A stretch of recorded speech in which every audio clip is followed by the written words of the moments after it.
Hello, this is Dave Hurwitz, Executive Editor at ClassicsToday.com, here to talk to you about Rossini's Petite, Messe, solennelle, his little solemn mass, which is neither solemn nor small. It's actually quite substantial, about 80 minutes long, or even a little bit longer. A very, very serious piece, and the major work of his old age, the last of his péchés de vieillesse, sins of old age. And if you pronounce it without the accent aigu over the E in péché, you get pêche de vieillesse, peaches of old age. Not to be confused with pomme de vieillesse, the apples of his old age.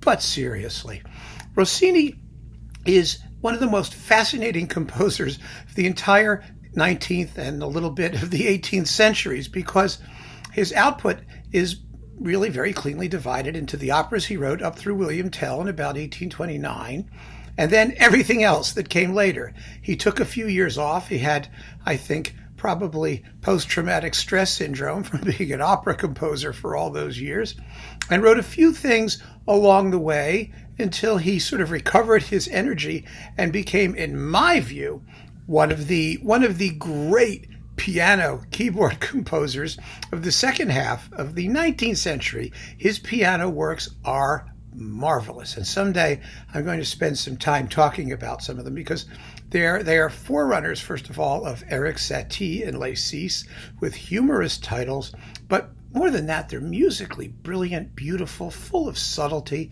and so is the Petite, Messe, solennelle. Now, the work has had a very, very tortured history.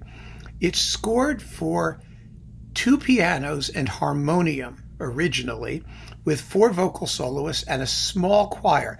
That's how it was written, and that's how it was originally performed, and in the view of many, including myself, that's how it sounds best. Rossini later orchestrated it, but the orchestration was considered to be in a retrogressive, old-fashioned style, although in my view it isn't. It sounds like Rossini. It's just Rossini's own way of doing things, which I think at that point he'd earned the right to do, don't you? But that was what he did, and in that form, the pieces never really caught on, because you have to put it next to works like the Verdi Requiem and other things that are enormously popular and brilliant. And in that company, the Mass seems to be a little bit perhaps unambitious. And also, I think, Rossini was a classical period composer writing in the 1860s, which is kind of amazing when you think about it. And his style was emotionally more reserved and a little bit more formalistic in the way he shaped his movements and his themes. And so I suppose to audiences then it sounded old-fashioned. There is no reason it should sound that way for us today, however. I have always been a huge fan of this piece. It's one of those pieces that's always suffered on records.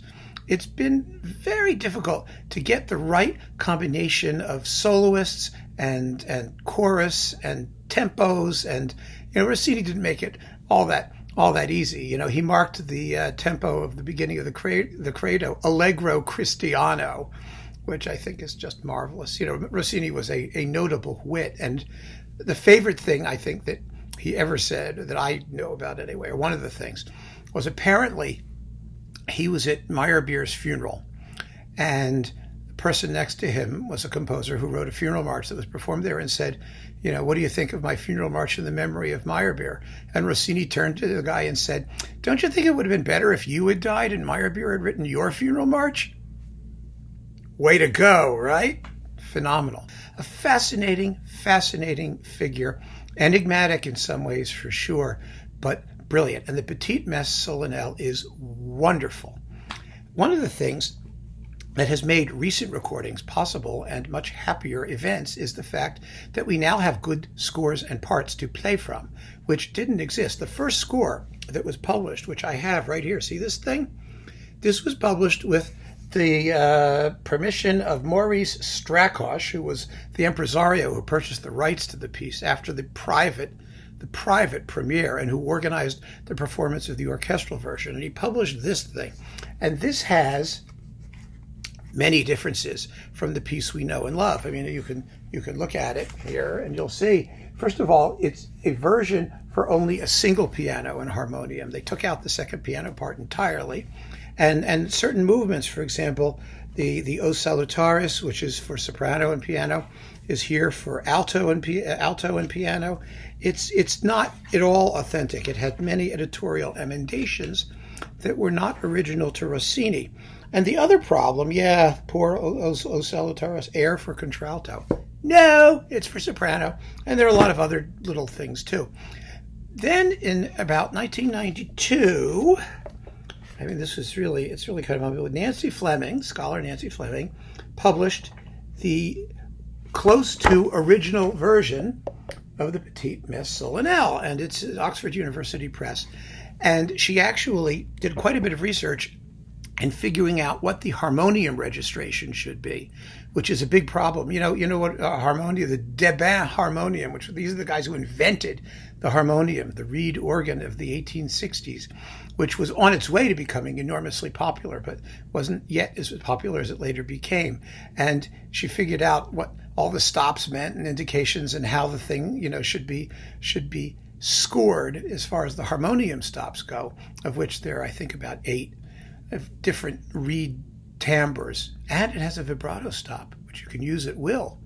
Anyway, finally, just recently, just a few years ago, the late Philip Gossett, working with his colleague, actually, who I know somewhat, who I've met, Patricia Browner, here she is, published as part of the complete Rossini critical edition, the critical edition of the Petite Messe solennelle in its original version. And this is a very important score. And the reason is because it turns out, as luck would have it, that the people who actually arranged the first performance, the Comtesse, whatever her name was, it was like Pellet Wills or Pellet Villes or something like that. She had a funky last name, hyphenated.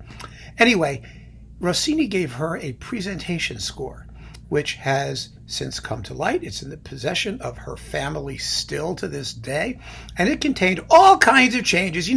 It's kind of like Bruckner.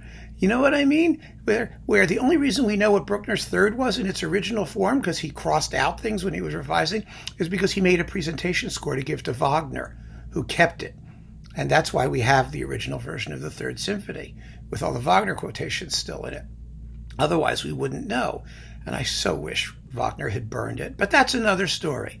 So, yes, finally, all of the different sources of the Petite Messe solennelle have been collated and arranged and published in this magnificent score, which I absolutely had a fabulous time looking through a couple of years ago when it first came out.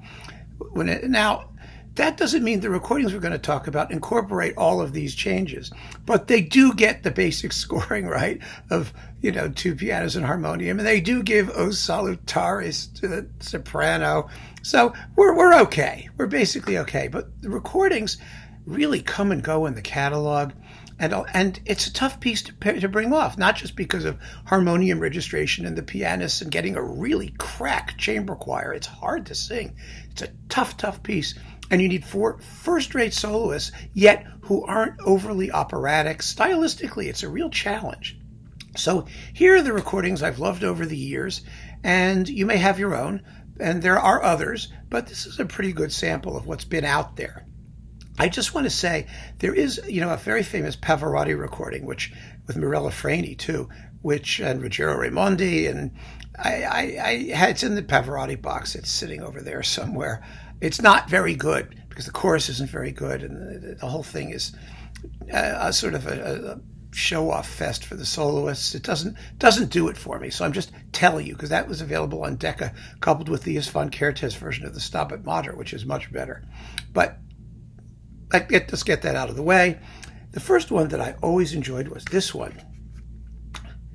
This is a fun disc. It's also Decca, and it's the London Chamber Choir, conducted by Laszlo Heltai, and it's really fun because at the time that this came out, they coupled it with his original recording of Deità Silvani. Remember that? The song cycle by Respighi. and the Botticelli pictures, and the Lauda per la Natività del Signore, also by Respighi. These unknown Respighi pieces, and they're fabulous. I would get this for the Respighi part alone. Really, really wonderful. But the Petite Messe solennelle is also very well performed, and so that's fun to have. Also, an excellent version was this one on conifer. God knows where that is now. Maybe it's still around. This was Simon Halsey with the CBSO chorus and the Markham and Nettle piano duo. And it's with Ann Fields, Marianne Owens, Edmund Barham, and John Tomlinson, the only singer who's well known, but they're all very, very good and work well together. I mean, this is all about ensemble, this piece, you know? You don't want soloists who just get out there in front and hog the limelight. They have to cooperate, and it's really important that they do so. However, in the original version, there are two recordings, two great recordings, and they're very recent ones. There is this one with the SWR Vocal Ensemble Stuttgart, which is a crack vocal ensemble conducted by Rupert Huber. It's absolutely first rate. Who are the soloists here? Lucia Mazzaria, Helen Schneiderman, Kenneth Harver, and Rainer Holthaus. Now, again, you won't recognize the names, but they sing very, very well. It's a gorgeous recording. It was on Hensler. It's probably on SWR now if it's still around, or maybe Hensler still has it. Definitely worth considering.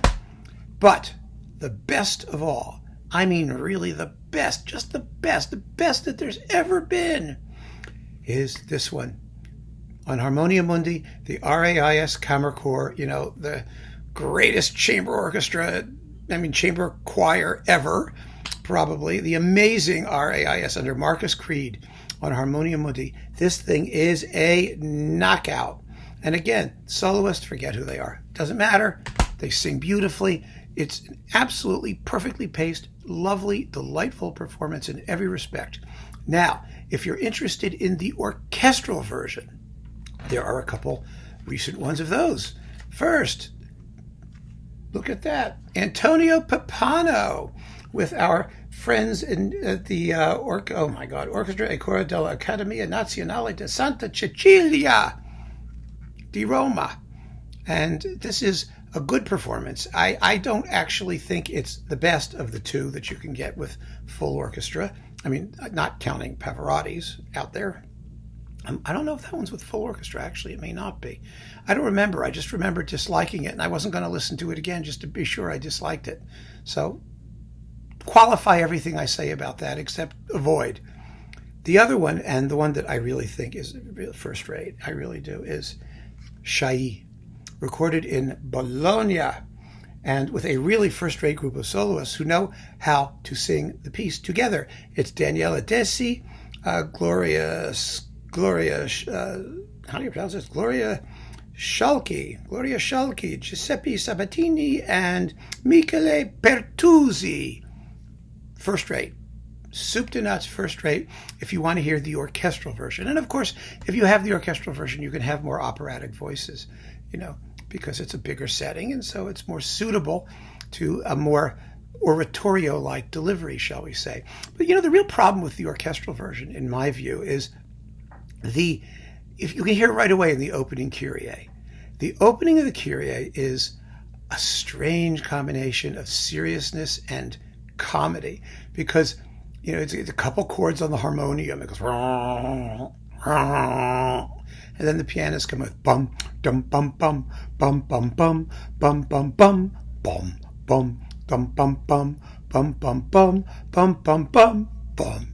I mean, you just can't believe it's going to be a Kyrie in a mass. It's wonderful.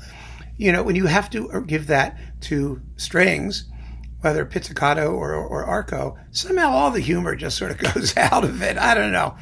I mean, it doesn't work as well for me. I just think that the rhythm and crispness that you get from having those keyboards plonking away throughout the work really adds a tremendous amount of vibrancy and vitality to the piece, and also makes it even quirkier and more special, more specifically like Rossini, you know, than the orchestral version, however beautiful it may be.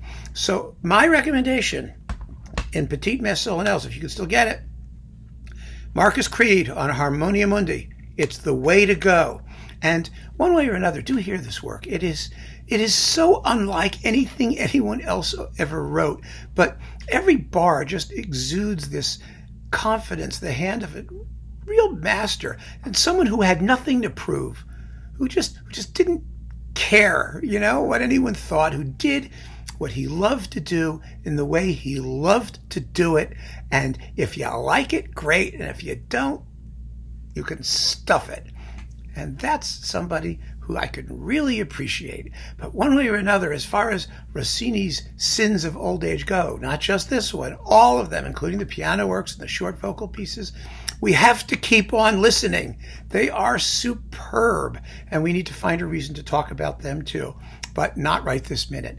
Thank you for watching this video. I do hope you enjoy the Petite Messe solennelle, and if you enjoyed the video, please subscribe to my YouTube channel. Thank you so much.